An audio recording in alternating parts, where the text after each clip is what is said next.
have some things we need to clean up. I mean, I feel like first game, everyone's going to have like a lot of little small mistakes that they need to clean up. Like I watched a lot of college football week 1, and I think across the board there's sloppy things for every university. So I think that's just what comes with not playing a game for such a long time. But as an offensive line and the run game stuff, I liked what we showed out there. I think we could obviously be more physical and dominant when we come into like, our season play, when we're playing against a little bit better players and stuff like that. But other than that, I think we did overall pretty solid for our first game.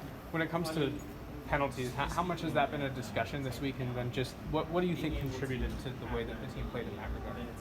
I mean, penalties is always something that will definitely like hurt the offense, just because you got to start first and long, you're backed up, you got to throw the ball a little bit more, you can't really open up your full offense. So the penalties definitely hindered our offense a good amount early on in the game. And this week, I mean, there's not really, like, I feel like at the end of the day, there's only so much you could like really correct.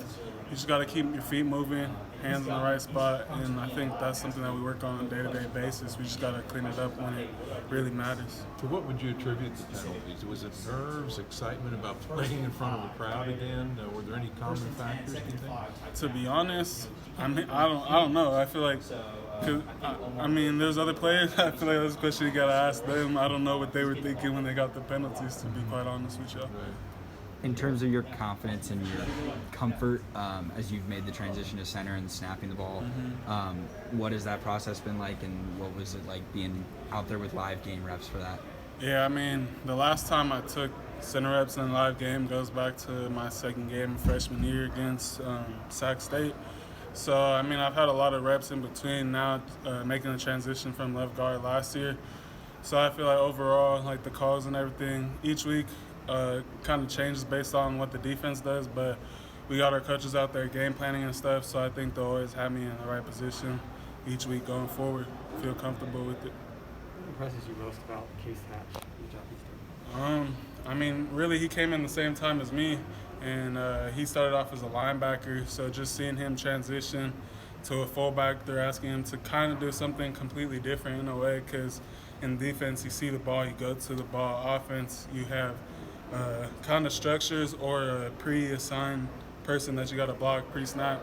So I think he's done a great job just like being selfless, giving his body up for the team really, because he's not the guy that's going to be scoring 5-6 touchdowns in the season. You know, he'll get limited touches with the ball, but he's really going out there with the mindset of like taking people's heads off.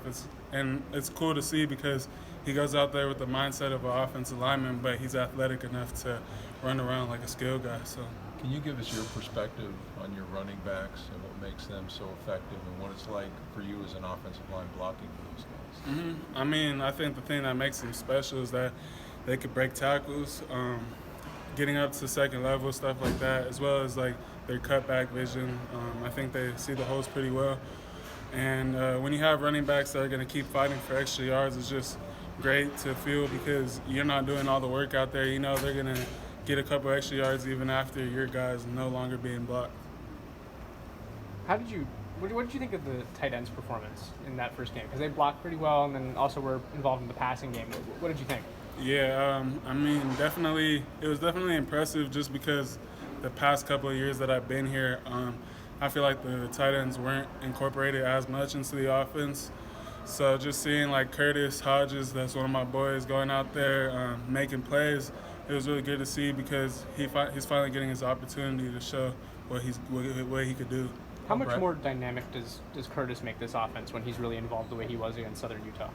I think it definitely makes the offense a lot more dynamic just because we have also Johnny that we can line up on the other side, two guys that are 6'6", 6'7", and not many cornerbacks can match up with that size. So I think it'll be a good way to like make the defense have to think about what they really want to do on defending them. How gratifying is it for you as an O-line, the success of your team running the ball? It's definitely gratifying because when we get to run the rock, we get more opportunities to go out there and hit people. So I think running the ball and seeing that we're succeeding at it has been good. And I mean, as long as we can stick to it, it's gonna keep making us happy. So. Thanks, Donovan. Thanks, Donovan. Appreciate y'all.